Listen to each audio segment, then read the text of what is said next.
If you feel this reflection touches something deeper than information, something quieter, older, and more intuitive, stay with this space.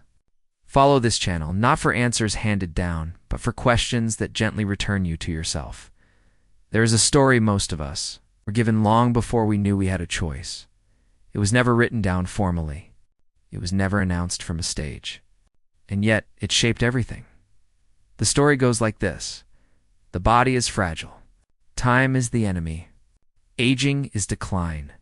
Illness is inevitable. And healing, when it happens, is rare, unpredictable, almost miraculous. We were not told this in one dramatic sentence. We absorbed it in fragments, through commercials that equate youth with value, through subtle warnings about wear and tear, through casual remarks like, well, that's just what happens when you get older. We learn to expect deterioration. We learn to brace ourselves, and slowly, almost invisibly, we began relating to our bodies not as living allies, but as ticking clocks. But pause for a moment. Before belief, before conditioning, before culture, what does the body actually do?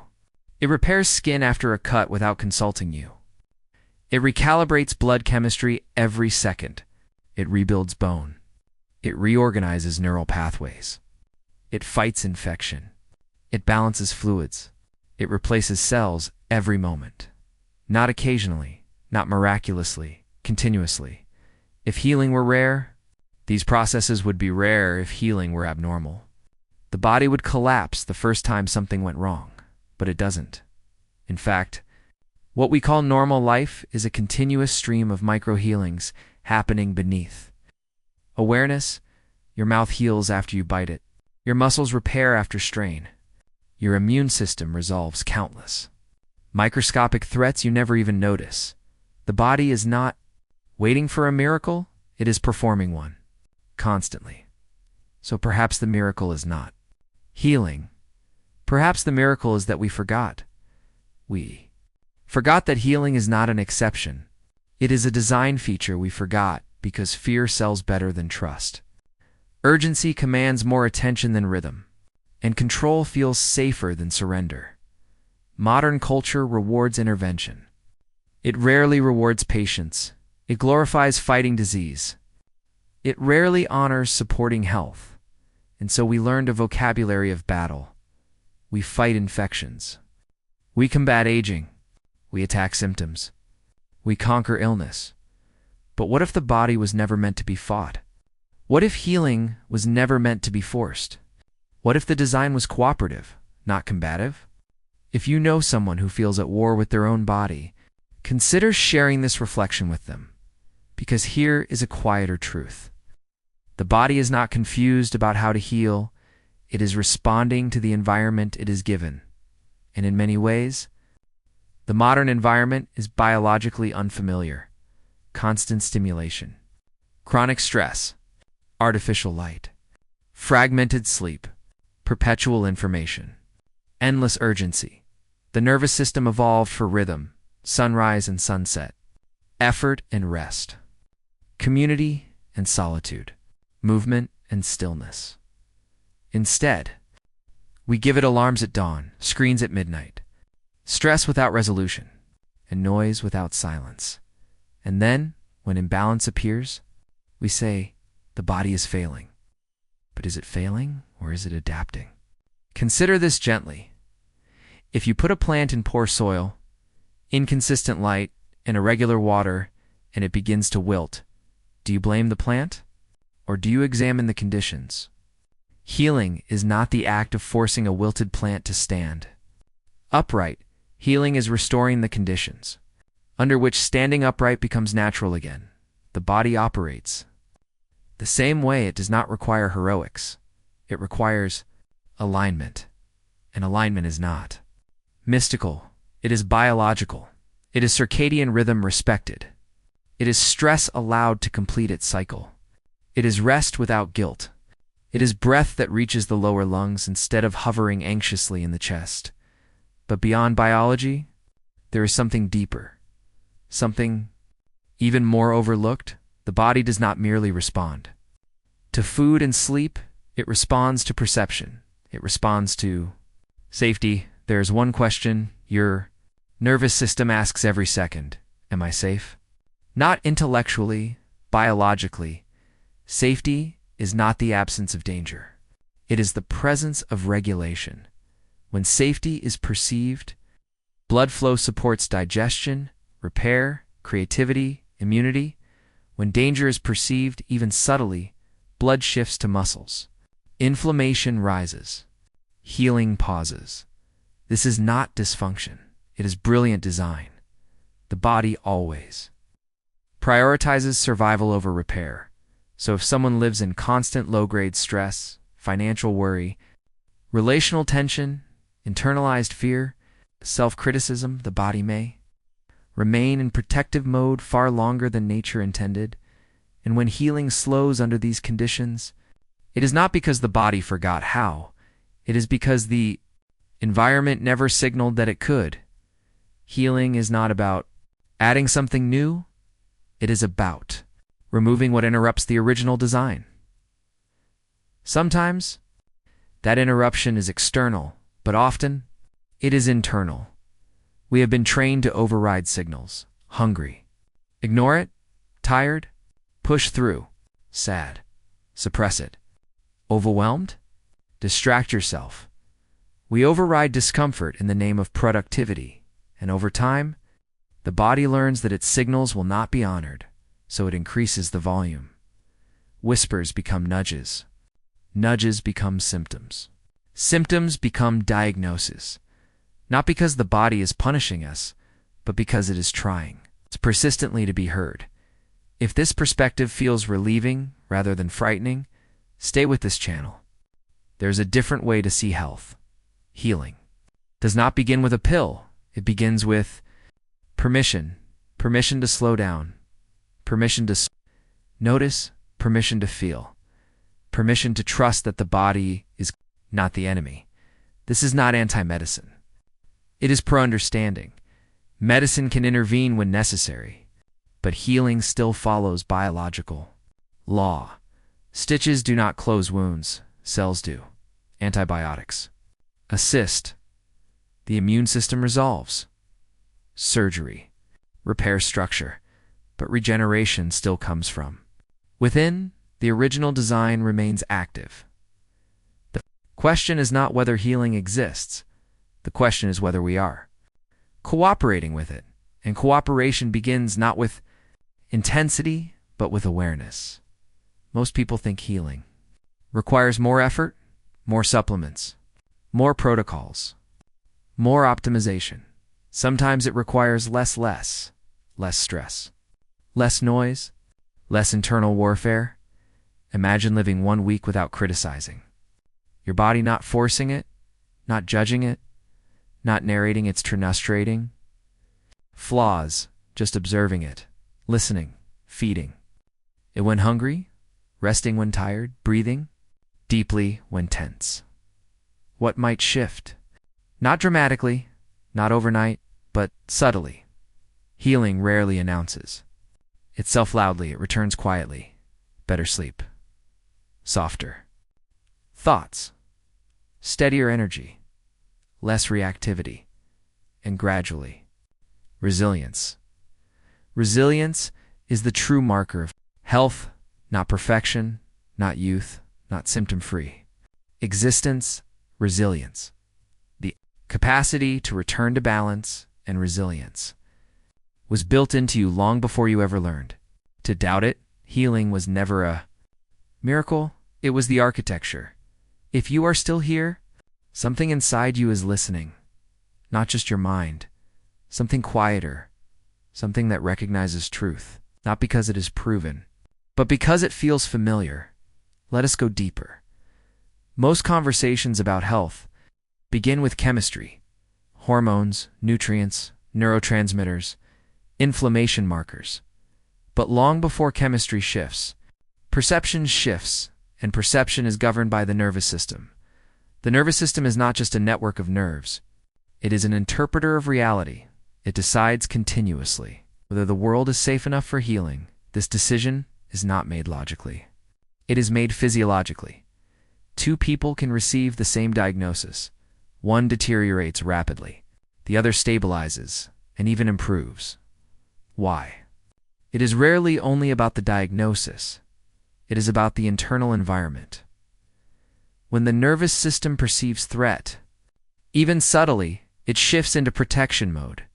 In protection mode, energy is diverted away from long-term repair. Inflammation is heightened. Muscle tension increases. Breathing becomes shallow. Digestion slows. Sleep fragments. This is not dysfunction. It is survival intelligence. But here's the problem. Modern life activates survival mode without resolution in nature. Stress had a beginning and an end. A predator appeared. The body mobilized. The threat passed. The body returned to baseline. Today, the predator is invisible. Deadlines, bills, news cycles, social comparison, internalized expectations. There is no clear endpoint, and so the nervous system remains slightly elevated, not panicked, not dramatic, just chronically alert and chronic alertness. Quietly interferes with healing. If you have ever felt exhausted but unable to rest, this is not weakness. It is a nervous system that has forgotten how to stand down. Healing begins not when we fight harder, but when the body feels safe enough to release vigilance. Safety is not laziness. It is biological permission. Slow breathing signals safety.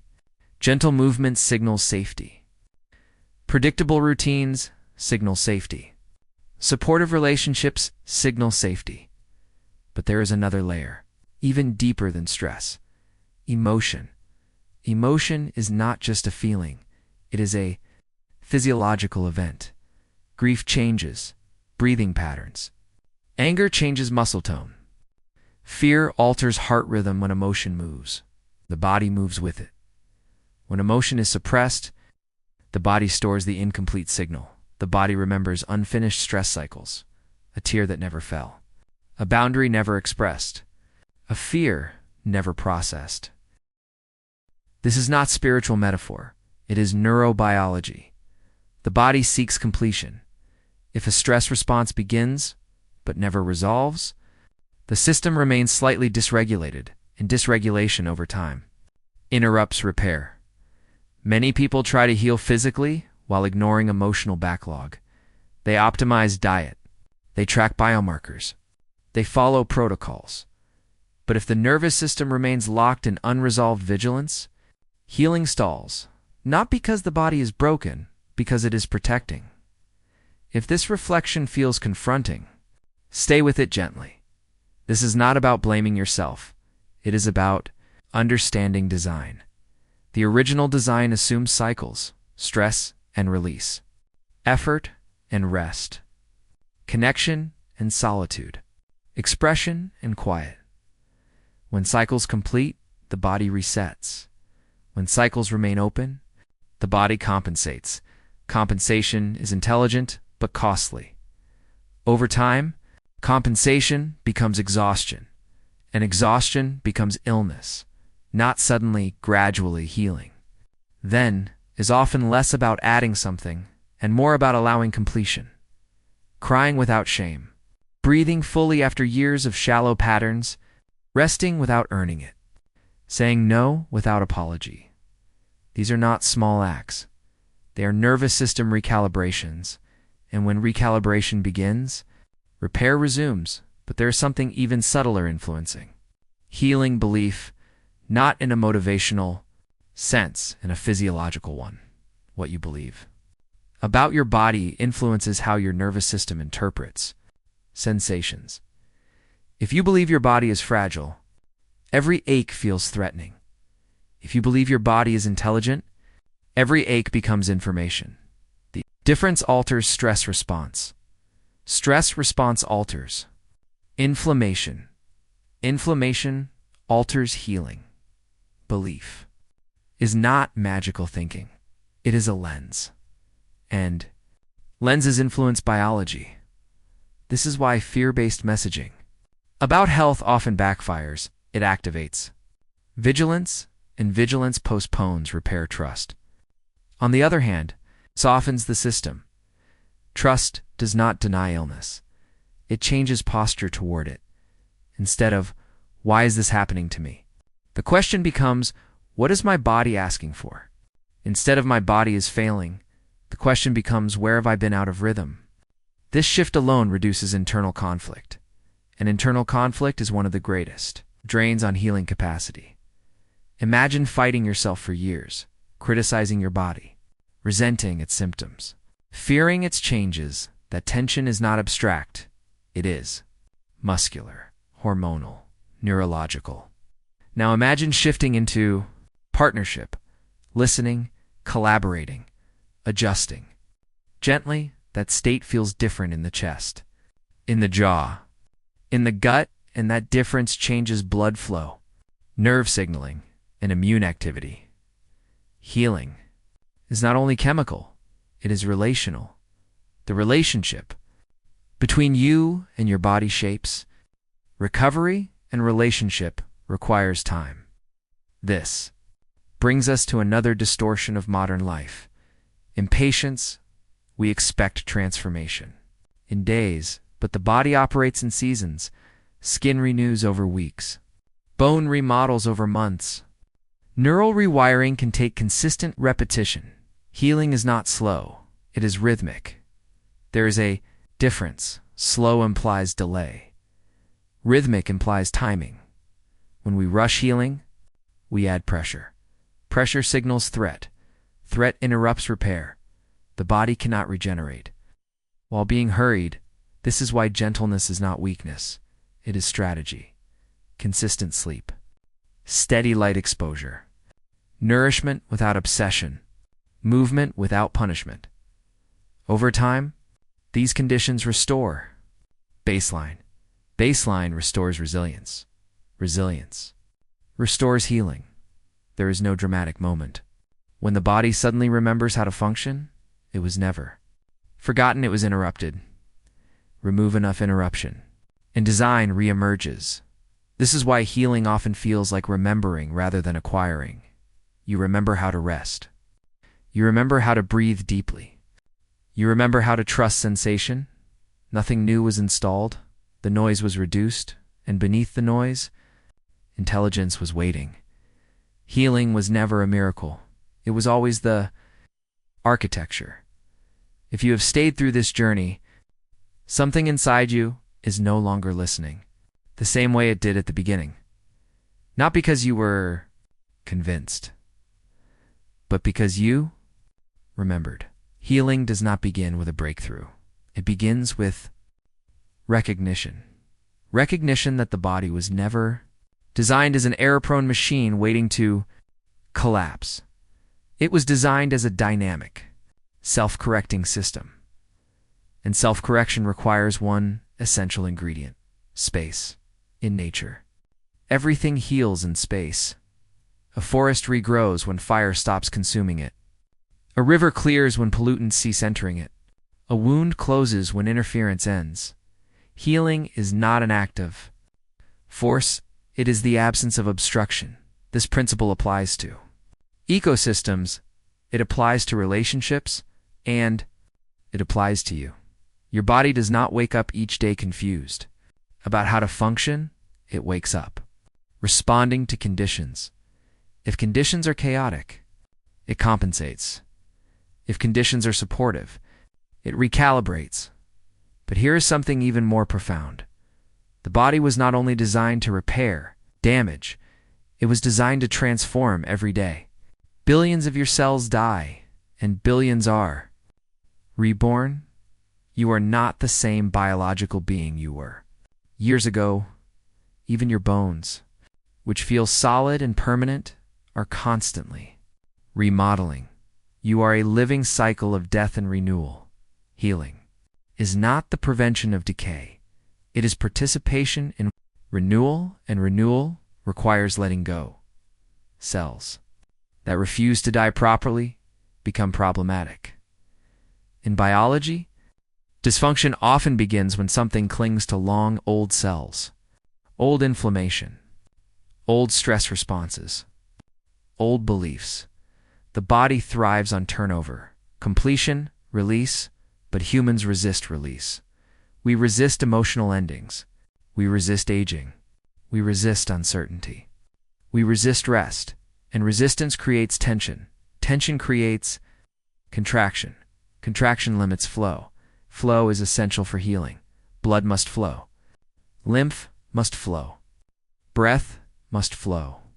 Emotion must flow. Where there is chronic contraction, there is stagnation.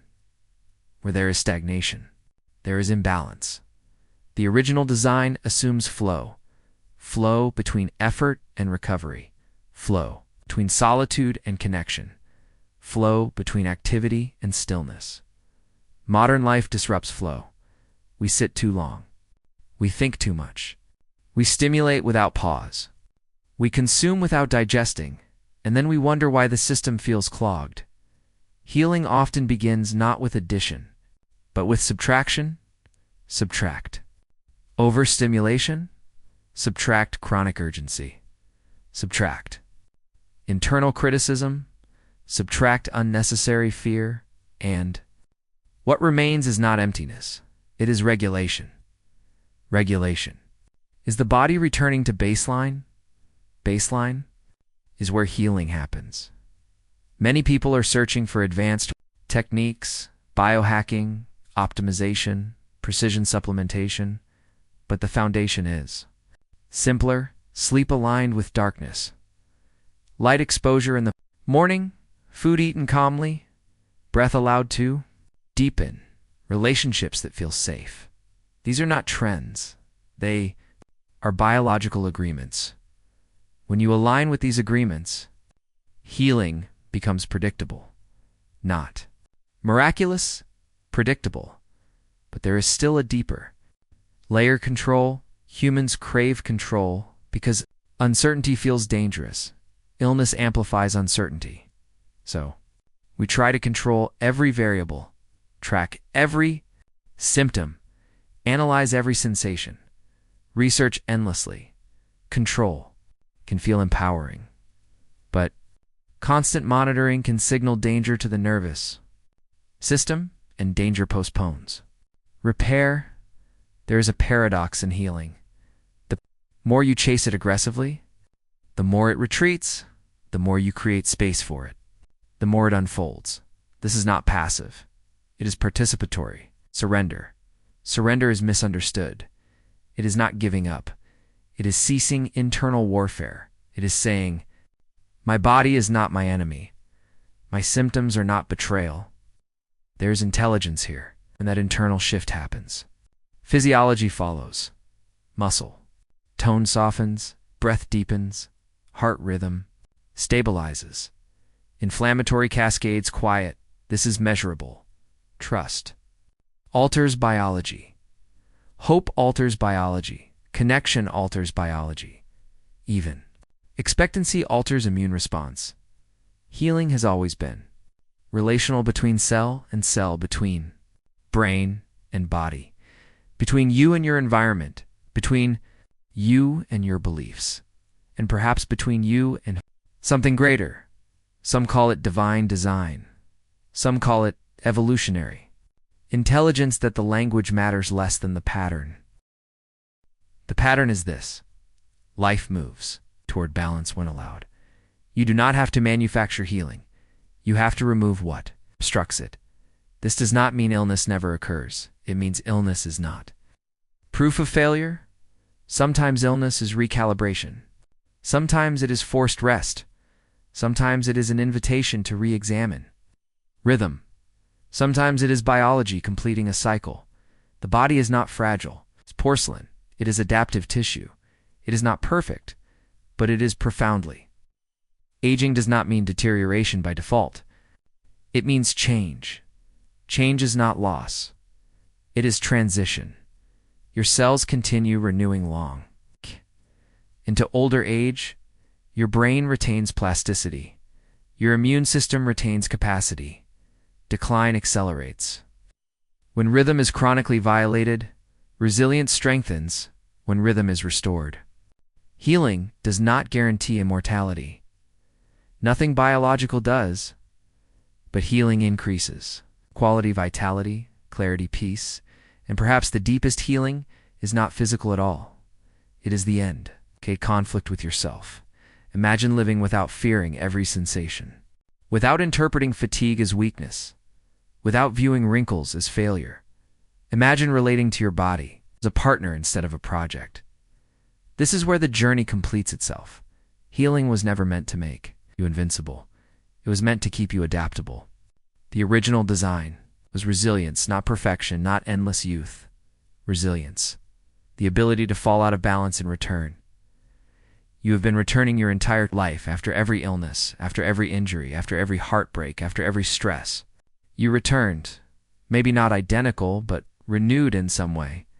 This is the pattern of disruption, adjustment, recalibratio, growth, and underneath it all, the body never stopped trying to move you back toward equilibrium, even when you doubted it, even when you resented it, even when you feared it. Healing was never a miracle reserved for thee. Lucky, it was never a reward for perfection. It was never a random blessing. It was always written into the blueprint. You were designed not only to survive, but to repair. Not only to endure, but to renew. The invitation is simple.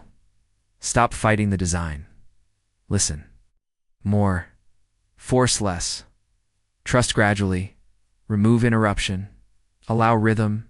Create safety. And watch what the body remembers. Because it is never forgotten.